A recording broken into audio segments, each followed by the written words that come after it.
نیند چلی جاتی ہے، ان کو بے خوابی ہو جاتی ہے، نیند ان کے پریشان ہوتی ہے، کسی چیز پہ کنسنٹریٹ نہیں کرتے ہیں، کوئی بات سن نہیں پاتے ہیں، جلدی جلدی ان کو غصہ آ جاتا ہے، یہ کہتے ہیں ہمارے کھانوں سے گیس نکل رہی ہے، ہماری آنکھوں سے گیس نکل رہی ہے، ہماری ناک سے گیس نکل رہی ہے، ایسے لگ رہا ہے کہ بھی پورا جو ہے نا وہ جس طرح کی وہ اینٹوں کا جو وہ بٹا ہوتا ہے تو وہاں سے دھواں نکل رہا ہوتا ہے، کہتے ہیں کہ گیس نکل رہی ہے، ہماری ہر جگہ سے گیس نکل رہی ہے۔ وہ یہ مریض آتے ہیں، یہ اس میں ہنسنے کی بات نہیں، یہ مریض آتے ہیں ان کو فیل ہوتا ہے، یہ جھوٹ نہیں بولتے، ان کو فیل ہوتا ہے، لیکن یہ ان کی فیلنگ ہے، ایسا حقیقت میں ہوتا نہیں ہے، یہ ان کی فیلنگز ہے۔ اور پھر ہم ایسے مریضوں کو پھر ہم انگزائٹی ڈپریشن کی گولی کر دیتے ہیں، ان کو ری ایشورنس کرتے ہیں، ان کو بتاتے ہیں۔ اور ان میں جو میں نے دیکھا ہے کہ جب ان کو یہ یقین ہو جاتا ہے کہ یہ گیس کا گولا ہے اور یہ گیس کا گولا جا رہا ہے،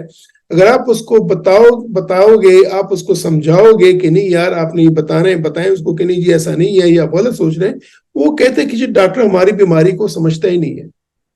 یہ ڈاکٹر ایسے ہی بولتا ہے، جو کچھ بھی ہے یہ ہے۔ عموماً ایسے لوگ یہ بولتے ہیں کہ جی یہ جنات ہیں اور یہ پتہ نہیں کیا چیز کس نے جادو کیا ہوا ہے، یہ تمام چیزیں ہوتی ہیں۔ ایسے لوگ عموماً سیویئر ڈپریشن کا شکار ہو جاتے ہیں، ان کو مختلف قسم کی علامات ہو جاتی ہیں، یہ ان کی سوشل لائف کو پوری طرح ڈسٹرب کر دیتی ہے، ان کی سائیکولوجیکلی ان کو ڈپریشن میں لے جاتے ہیں، ان کی فیملی لائف خراب ہو جاتی ہے، ہسبینڈ وائف کی اپنی ازواجی سیکشول لائف بڑی خراب ہو جاتی ہے۔ مردوں میں عموماً اس بیماری سے امپوٹنس ہو جاتی ہے، ان میں جو ہے نا بدنانہ کمزوری آ جاتی ہے، عورتوں میں ان کی جو خواہش ہوتی ہے بالکل ختم ہو جاتی ہے۔ تو یہ ہم نے دیکھا ہوا ہے کہ یہ پوری طرح ایک جس طرح کے شکنجہ کسی شخص کو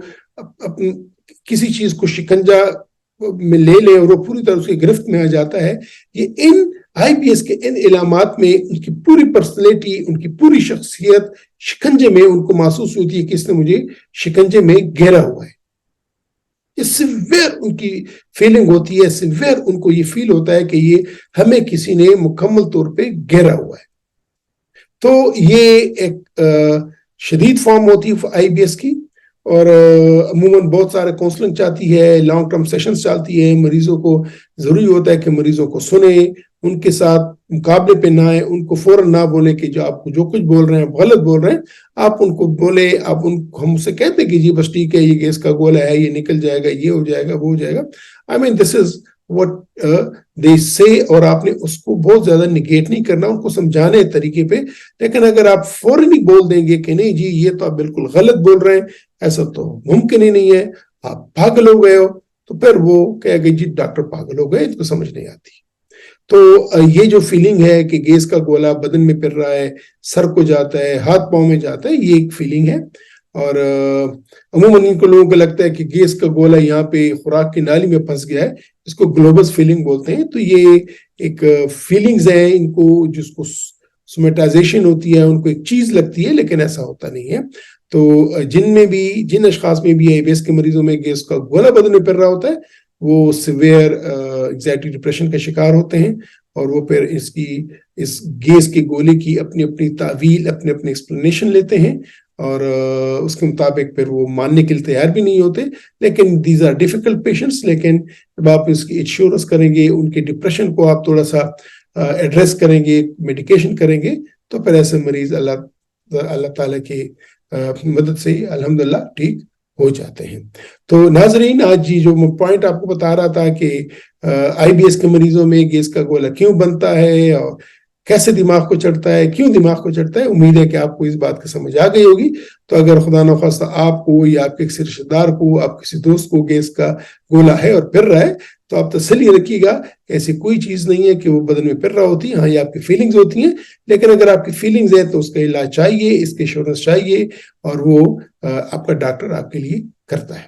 تو ناظرین، میں یہاں پہ اینڈ کروں گا اس دلچسپ ویڈیو کا۔ انشاءاللہ آنے والی ویڈیو میں ہم یہ ڈسکس کریں گے کہ آئی بی ایس کا علاج کیسے کیا جاتا ہے، یا آئی بی ایس کا علاج کیا ہے، ہم اس پہ بات کریں گے انشاءاللہ آنے والے ویڈیو میں۔ تو تب تک آپ سے اجازت چاہتا ہوں، ملتے ہیں آنے والے ویڈیو میں کہ آئی بی ایس کا علاج کیسے ممکن ہے۔ خدا حافظ۔